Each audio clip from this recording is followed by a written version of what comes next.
Olá, sejam bem-vindos ao canal. Meu nome é Yara, eu sou médica cardiologista e aqui a gente acredita que você é protagonista da sua saúde. A imensa maioria das doenças são evitáveis e, mesmo quando já instaladas, as suas escolhas serão determinantes para viver com qualidade e ter longevidade.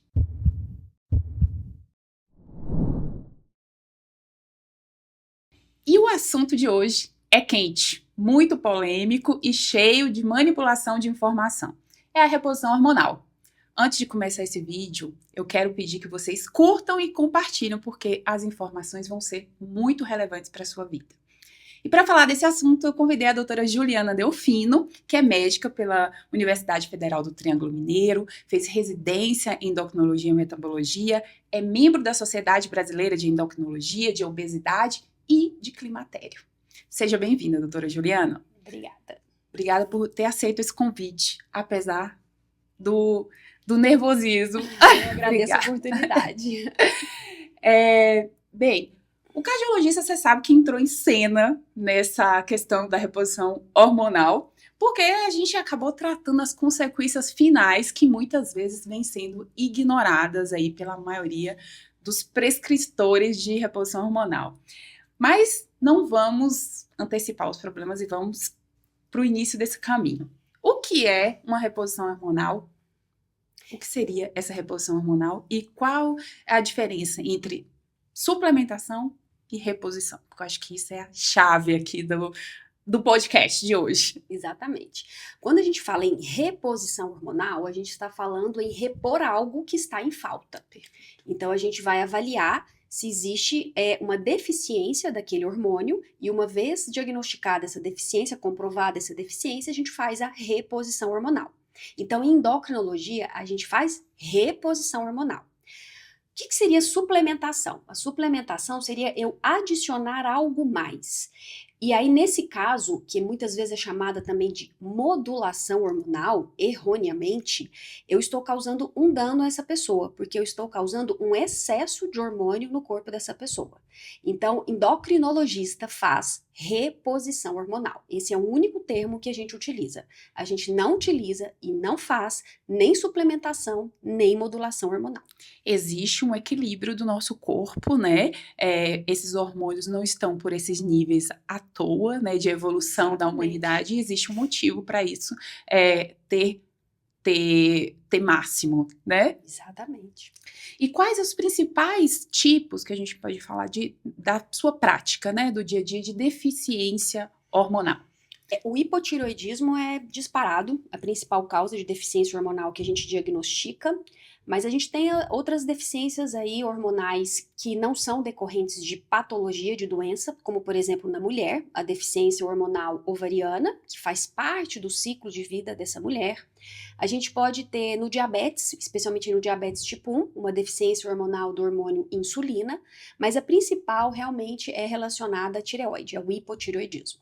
E quando a gente fala de homem, Ju, tem uma...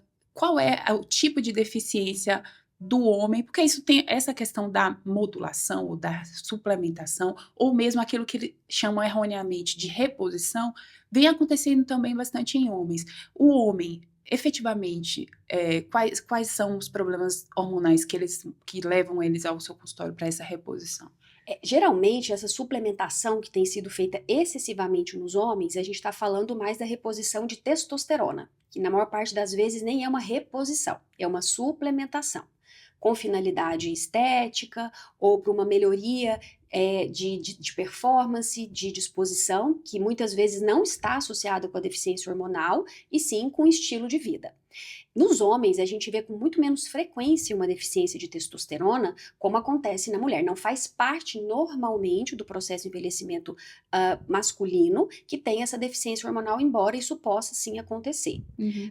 Mas na maior parte das vezes no consultório, o que a gente vê são homens que estão fazendo uso inadvertidamente errado mesmo do uso de testosterona. Porque se utiliza muito o termo de hipogonadismo, né? De hipogonadismo masculino ou mesmo de hipogonadismo na mulher. Existe um número real de prevalência disso em homem e mulher? assim, de diagnóstico do hipogonadismo? Porque muitas vezes pode ser algo difícil, né, de fazer. O hipogonadismo, então a gente está falando que é uma deficiência, né, na produção hormonal das gônadas. Então, na mulher, ovários. Todas nós, se chegarmos ali a partir dos 50 adiante, Assim que seja. Assim desejamos, teremos climatério, teremos menopausa e seguiremos na pós-menopausa. No homem, isso ainda não é muito certo, né? Não existe esse dado, porque não é tão frequente. O que tem aumentado é o número de homens com um hipogonadismo associado à obesidade.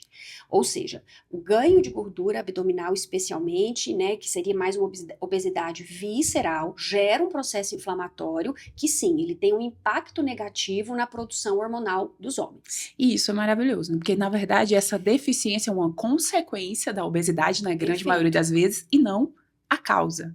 Né? E muitas vezes, tratando a obesidade, a gente consegue reverter esse processo. Não necessariamente nós precisaremos repor a testosterona nesses homens. Exatamente. E quais são as pessoas que teriam indicação de dosar esses hormônios no geral? De uma forma geral, não existe assim, dosagens hormonais, de uma forma geral, elas não devem fazer parte de nenhum screening de rastreamento, de exames de check-up. O que a gente faz, por exemplo, no hipotiroidismo, se tem uma pessoa que tem uma história familiar de hipotiroidismo, a gente vai fazer essa dosagem. Indivíduos acima de 40, 45 anos de idade, a gente vai fazer avaliação da função tireoidiana. Se tem alguma cardiopatia, dislipidemia, alguma arritmia, a gente pode fazer. Então, geralmente é o hormônio da tireoide, que a gente utiliza mais para fazer uma investigação de outras patologias que possam estar associadas. Os demais é se tiver sintomas clínicos. Então, se eu tiver um homem com sinais e sintomas de disfunção erétil, redução de libido, redução de ereções matinais, eu vou fazer essa investigação. Então, a dosagem hormonal, e isso é extremamente importante que se entenda, ela tem que estar muito atrelada à clínica da pessoa. Porque algumas vezes eu posso ter uma dosagem hormonal alterada e não necessariamente significa que essa pessoa tem uma disfunção hormonal. Então, a gente precisa repetir essa dosagem. Então, a gente não faz como rastreamento, a gente faz realmente associado ao quadro clínico. Perfeito. E quando as pessoas têm muito essas queixas, queda de cabelo, unhas quebradiças, né? Falta de disposição, aí nesses casos você pode... Normalmente seria o hormônio também da tireoide que vem mais associado. Essas são queixas bem mais evidentes nas mulheres, né, em nós mulheres. E muitas vezes não é só uma disfunção hormonal. Essa mulher, e geralmente é multifatorial. Então a gente vai avaliar alguns minerais, deficiência às vezes de ferro, ferritina, algumas deficiências de vitaminas, então vitamina B12, vitamina D. Então a gente vai fazer um rastreamento geral e na maior parte das vezes não é decorrente de disfunção hormonal. Embora sim, o hipotireoidismo descompensado pode causar todos esses sinais e sintomas que você disse. Com certeza. E então vamos falar assim, sabe? Você vai tudo na medicina, né? Eu sempre fico falando isso. Se você tá com alguma queixa, você vai passar por uma história clínica, você vai passar por um exame físico e a partir de então vai se ver a necessidade ou não da solicitação de exames, né? Não necessariamente você precisa ir de 12 tubos de exames, né? Que muitas vezes é de 3 em 3 meses, né? Para colher tubos de exames de 3 em 3 meses. Mas aí, feito essa triagem, esse exame físico, essa anamnese, quando é que a mulher teria uma indicação de reposição hormonal? Você está dizendo a reposição hormonal, por exemplo, do climatério. A reposição ela é feita perante um diagnóstico de deficiência. Então, às vezes, quando a gente fala de reposição hormonal, as pessoas têm uma ideia que a gente está falando só da reposição hormonal da menopausa ou da reposição hormonal masculina, que é a TRT, terapia de reposição hormonal de testosterona. Mas todo hormônio que eu for oferecer ao meu paciente que tenha uma disfunção hormonal é uma terapia de reposição hormonal. Então, para o hipotiroidismo, tem a terapia de reposição hormonal. Para um paciente, por exemplo, com diabetes tipo 1 e que precisa usar insulina, é uma terapia de reposição hormonal. Para a mulher no climatério, menopausa, vai depender dos sintomas clínicos dessa mulher, então isso é sempre individualizado. Então a indicação é de acordo com a queixa dessa mulher, se é sistêmica, se é uma queixa mais local, qual é o sintoma que ela vai apresentar, que eu vou escolher qual vai ser a forma de fazer essa reposição. Claro que antes avaliando se ela tem contraindicações ou não a essa reposição. E a mulher tem alguma indicação de reposição da testosterona? E existe uma condição que acontece mais na pós-menopausa, que é o transtorno ou a disfunção do desejo sexual hipoativo. O que é isso? Essa mulher ela tem uma redução de libido, de desejo sexual, independentemente se ela é devidamente estimulada, se ela tem uma qualidade de vida boa, ela não consegue ter a relação sexual. Nem desejo, nem libido, e isso acontece geralmente por mais de 6 meses. Então, é um diagnóstico clínico. Para essas mulheres, existe sim evidências, alguns estudos, embora a gente precise de mais estudos, que mostram que a reposição de testosterona pode melhorar esse quadro. A questão é que a gente não tem essa testosterona disponível para essas mulheres aqui no Brasil. Então, ou a gente manda manipular, ou a gente usa uma testosterona já disponível para os homens em pumps, que seria um gelzinho transdérmico, mas com todo cuidado, e o objetivo é manter a testosterona dessa mulher dentro dos limites da normalidade para a mulher. A gente não vai atrás de doses suprafisiológicas, acima do normal. Uhum. Isso eu queria falar duas coisas. Uma que é importante respeitar, quando a gente fala de climatério, né, que a gente fala das contraindicações e essa bate-bola entre o cardiologista e o endocrinologista é importante. Hoje eu falo que muitas vezes a gente já gravou aqui também sobre climatério também com a ginecologista e o início dessa reposição hormonal da mulher é muito importante hoje em dia, né? O momento, a janela de oportunidade que essa mulher vai iniciar essa reposição. Porque sim, existem algumas contraindicações, ou se não contraindicações, muitas vezes a gente liga o sinal vermelho. Né? Falando de saúde cardiovascular, se a mulher já é uma mulher que já teve um AVC, já teve um infarto, né? Já tem doença aterosclerótica estabelecida, essa mulher tem maior risco nessa terapia de reposição hormonal.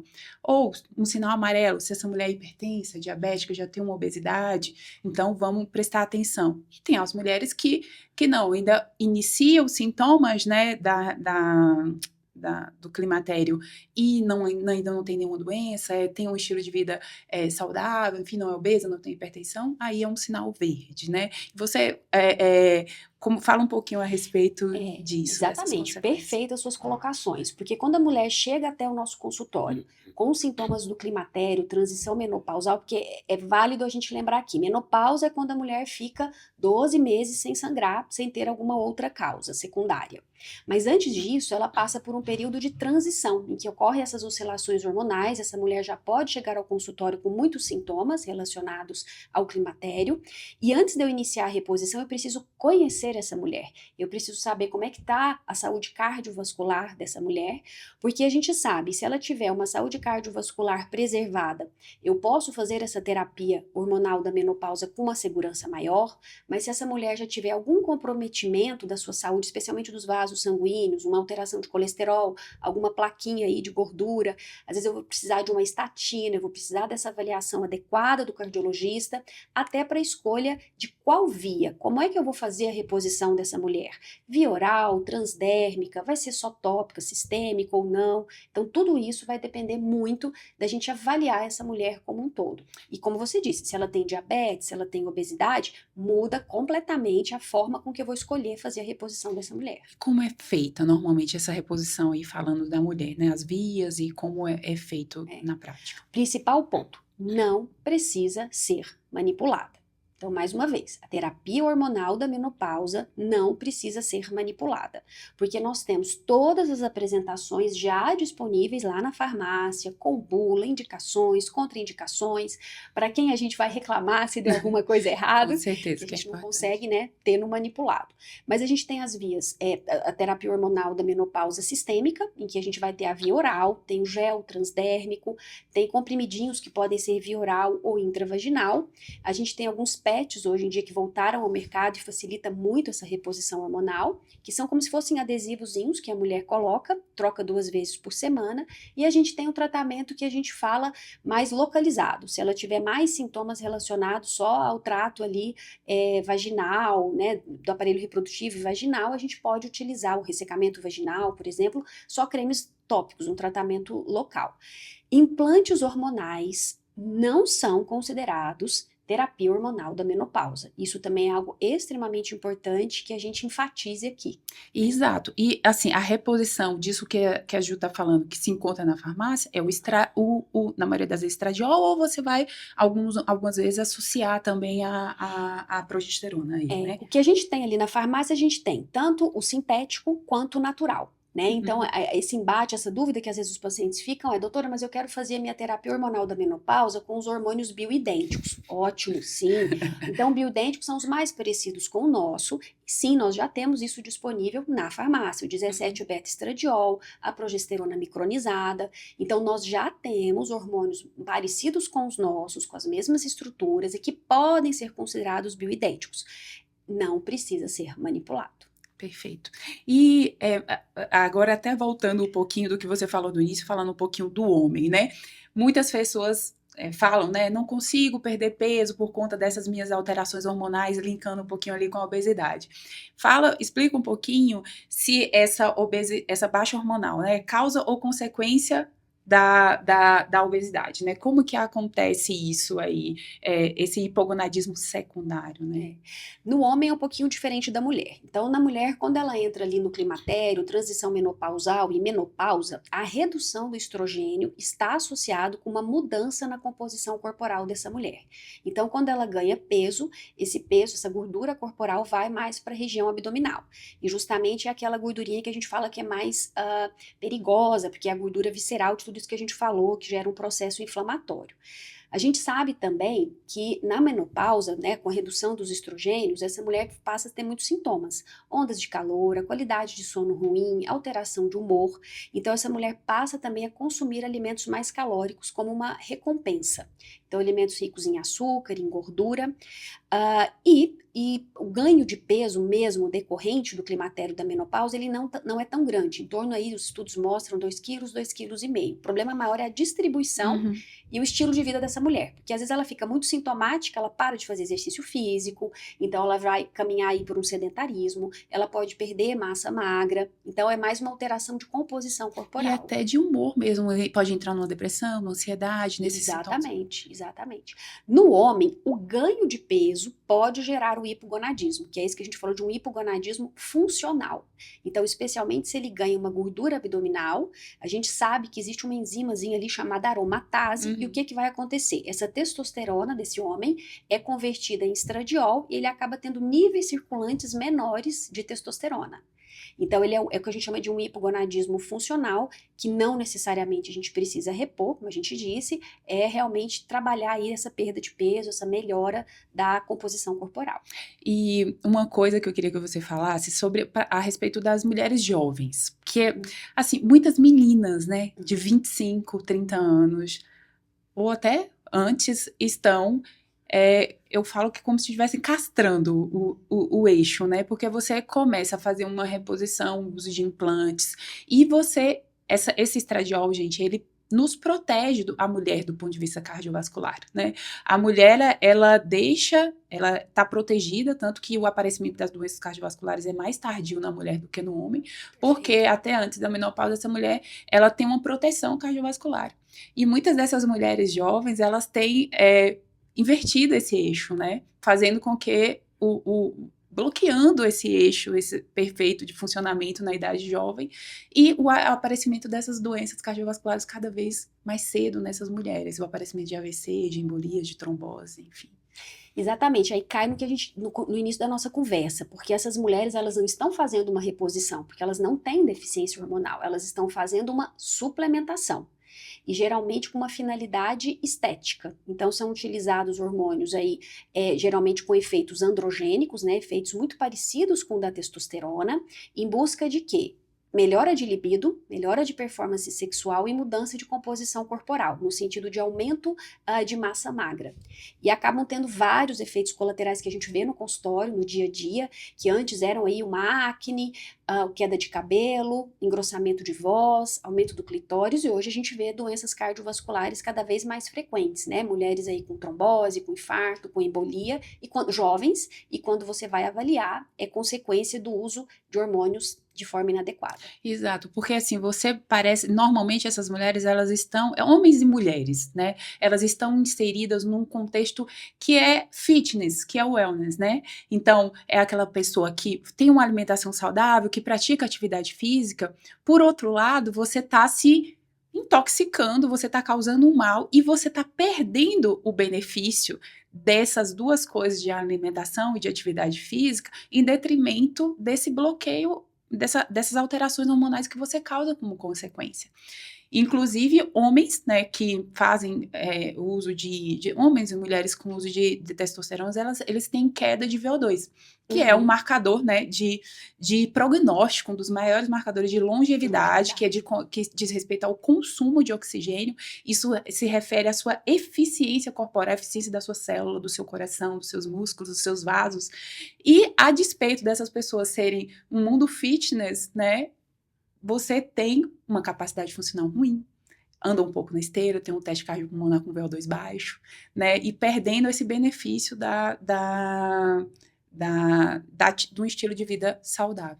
E um prejuízo para o músculo fundamental, que é o coração, né? Porque a gente tem aí a testosterona, ela tem esse efeito anabólico, então ela vai causar uma hipertrofia do músculo cardíaco e com o tempo isso pode levar a um quadro de insuficiência cardíaca.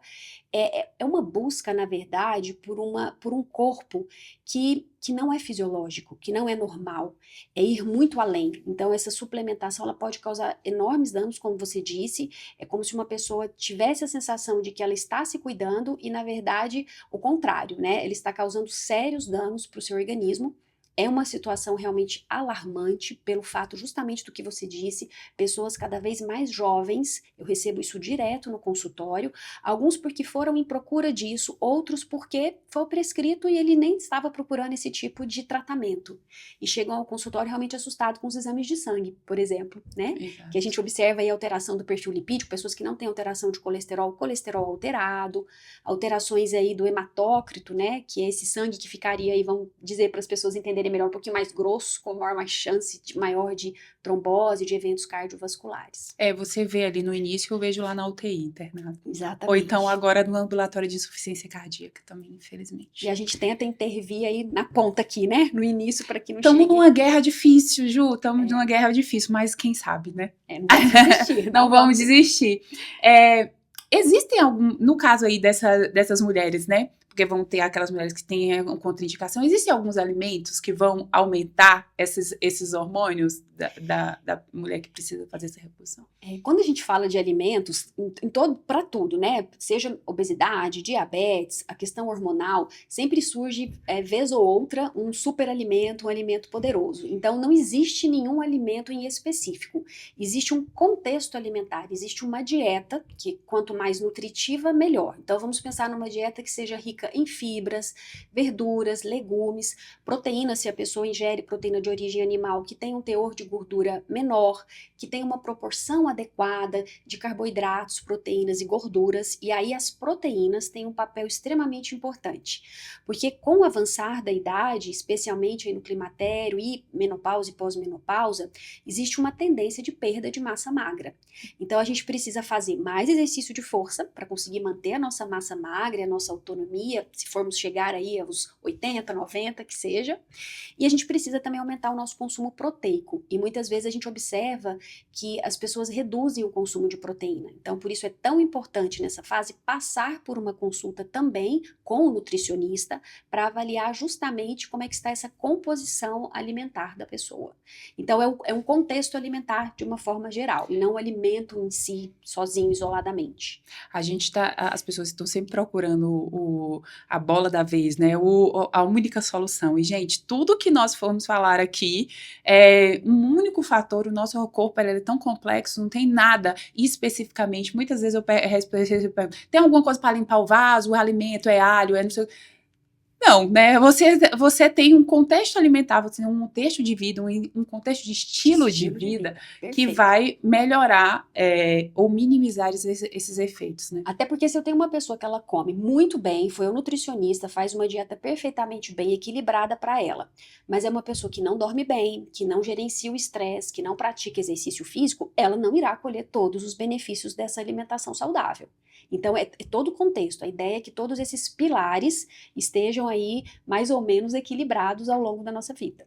E no contexto de uma reposição, né? Quais os cuidados que deve se ter em relação a essa reposição hormonal? Tanto a reposição hormonal da menopausa, que a gente chama de THM, como a terapia de reposição de testosterona, né, para o homem, que é o TRT, a gente vai ter que avaliar, por exemplo, na mulher, mama, ultrassom transvaginal, os exames laboratoriais, e as mulheres às vezes elas perguntam até quando eu vou fazer a reposição.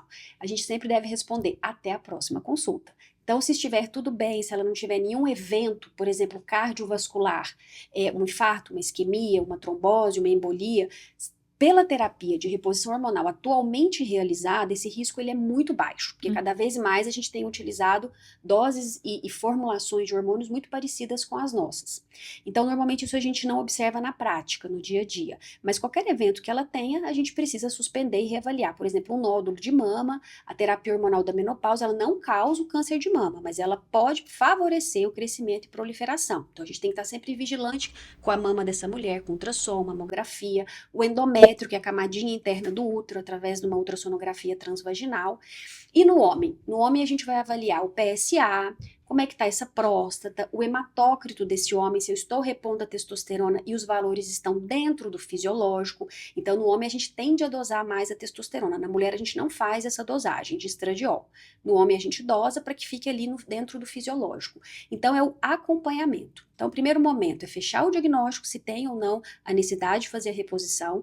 Eu vou avaliar se essa pessoa tem ou não contraindicação. Se não tiver contraindicação, a gente inicia o tratamento e é importantíssimo esse acompanhamento. Perfeito. Eu acho que é isso, Ju. Se você quer deixar aí alguma mensagem final de tudo que a gente disse dessa. Eu tenho falado muito a respeito desse assunto, porque, como eu falo, eu estou na ponta, né? Nós estamos na ponta, muitas vezes, dessas consequências.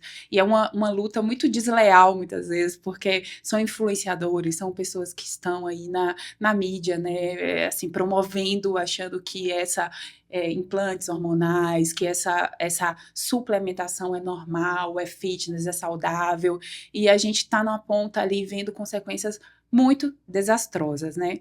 Então, vamos levar esse vídeo para mais gente, para ver se a gente consegue alcançar mais pessoas, porque muitas vezes é desconhecimento, Exatamente. e outras vezes você tem que assumir, respeitar a autonomia de assumir o risco. Exatamente. Tudo bem, você pode assumir o risco, né? Mas deixa aí uma mensagem final para o pessoal a respeito desse assunto, que você julga importante. Eu acho que o importante é justamente esse entendimento. O uso de hormônios, ele está indicado para a reposição hormonal. Quando existe, então, falta, deficiência hormonal. A gente não usa hormônios para melhorar um estilo de vida ruim.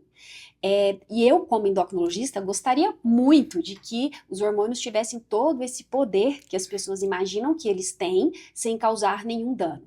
Então, a gente precisa respeitar a nossa fisiologia, o funcionamento do nosso corpo. A medicina, ela vem a partir ali da fisiologia. É extremamente importante que a gente conheça isso e que hormônio é coisa séria. Então, deve ser pensado muito bem antes de você fazer o uso de um hormônio, se você não tiver comprovadamente a deficiência hormonal, e isso é feito laboratorialmente. Perfeito. É isso, e como mensagens finais, eu queria deixar para vocês, muitas vezes, como a doutora Juliana falou, aquilo que é vendido como reposição é, na verdade, uma suplementação. E essa suplementação, ela, além de inúmeras consequências, ela traz consequências cardiovasculares desastrosas, como elevação de LDL, queda do HDL, que é o colesterol bom, aumento da pressão, riscos de embolia, infarto e AVC. E, por outro lado, antes de você perguntar se os seus hormônios estão desequilibrados, pergunte se a sua vida está equilibrada. Porque, na verdade, o seu sono vai bem, o seu gerenciamento de estresse vai bem, você está praticando atividade física, você tem uma alimentação saudável. E isso, o seu desequilíbrio, muitas vezes é resultado dos seus hábitos e não necessariamente dos seus hormônios. É isso, muito obrigada. Eu queria pedir que você deixasse as suas redes sociais para as pessoas continuarem te acompanhando. Então é o meu Instagram, Juliana Delfino Endócrino. Perfeito? E o meu é doutora DRA Yara Aguiar. Me segue lá para mais informações. E eu queria pedir mais uma vez, vocês viram que nós estamos tentando vencer aí a desinformação. Por favor, compartilhe esse vídeo. Aquele grupo de família, aquele grupo de amigos, aquele grupo da academia também. Para chegar essa informação de qualidade para muita gente. E esse foi mais um Por Você de Coração.